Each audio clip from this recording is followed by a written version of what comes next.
اعوذ باللہ من الشیطان الرجیم بسم اللہ الرحمن الرحیم ذالک ان لم یکن ربک مہلک القری بظلم واہلها غافلون ولکل درجات مما عملوا وما ربک بغافل عما یعملون۔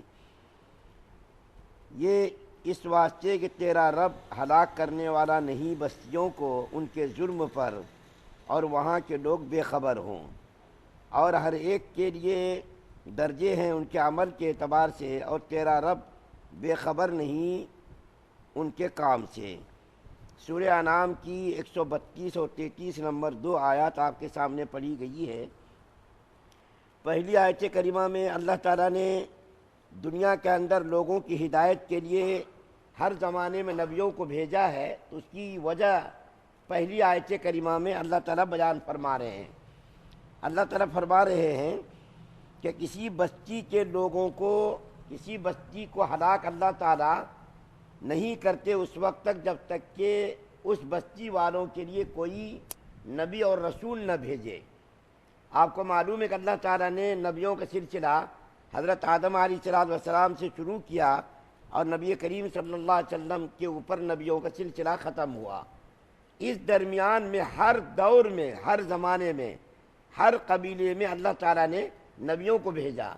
اس کی وجہ کیا ہے؟ اس کی وجہ یہ ہے کہ اگر نبیوں کو اللہ تعالیٰ نہ بھیجتے اور قیامت کے دن لوگوں کو جمع کر کے ان کے ایمان کے بارے میں حساب لیتے تو وہ لوگ بہانہ کر دیتے کہ یا اللہ آپ نے تو نبی کو بھیجا ہی نہیں، کسی کو آپ نے خبردار کرنے کے لیے، چوکنا کرنے کے لیے، بتانے کے لیے آپ نے بھیجا نہیں۔ اب اگر ہم ایمان نہیں لائے تو اس میں ہم قصوروار نہیں ہیں، تو بہانہ کر دیتے۔ تو اللہ تعالیٰ نے اتمام حجت کے لیے ہر زمانے میں نبیوں کو بھیجا، تاکہ قیامت کے دن کوئی یہ نہ کہہ سکے کہ آپ نے کوئی خبردار کرنے کے لیے نہیں بھیجا۔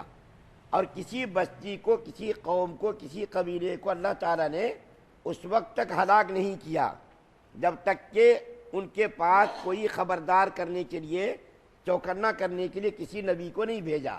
ہر زمانے میں، ہر دور میں نبیوں کا سلسلہ شروع رہا تاکہ قیامت کے دن اتمام حجت ہو سکے۔ اور قرآن کے اندر اللہ تعالیٰ نے خود فرمایا لِكُلِّ قَوْمٍ ہاد، ہر قوم کے لیے ہم نے ایک ہادی بھیجا۔ اس لیے تو پہلی آیت کریمہ کا خلاصہ یہ ہوا کہ اللہ تعالیٰ کسی قوم کو، کسی قبیلے کو، کسی بستی کو برباد اور ہلاک نہیں کرتے جب تک کہ وہاں والوں کے لیے کوئی خبردار کرنے والا اللہ نے نہ بھیجا ہو۔ تو ہر زمانے میں یہ خبردار کرنے، اور خبردار کرنے والے کون؟ انبیاء کرام کی ذات۔ دوسری آیت کریمہ جو پڑھی گئی ہے، اس آیت کریمہ کا خلاصہ یہ ہے کہ اللہ تعالیٰ فرماتے ہیں کہ درجے کے اعتبار سے انسان اور جنات کے بھی طبقے ہیں۔ درجات کے اعتبار سے انسان اور جنات کے طبقے ہیں، یعنی برے لوگوں میں جو زیادہ برا ہے اس کے بھی طبقے ہیں، اور اچھے لوگوں میں جو اچھے لوگ ہیں، نیک لوگ، اللہ تعالیٰ نے نیکوں کے بھی درجات متعین کیے ہیں۔ اور انسانوں میں اور جناتوں میں سب سے زیادہ قابل احترام اور سب سے زیادہ معزز اور سب سے زیادہ اللہ کے نزدیک محبوب اور مقبول بندے کون ہیں؟ انبیاء کرام کی ذات ہے۔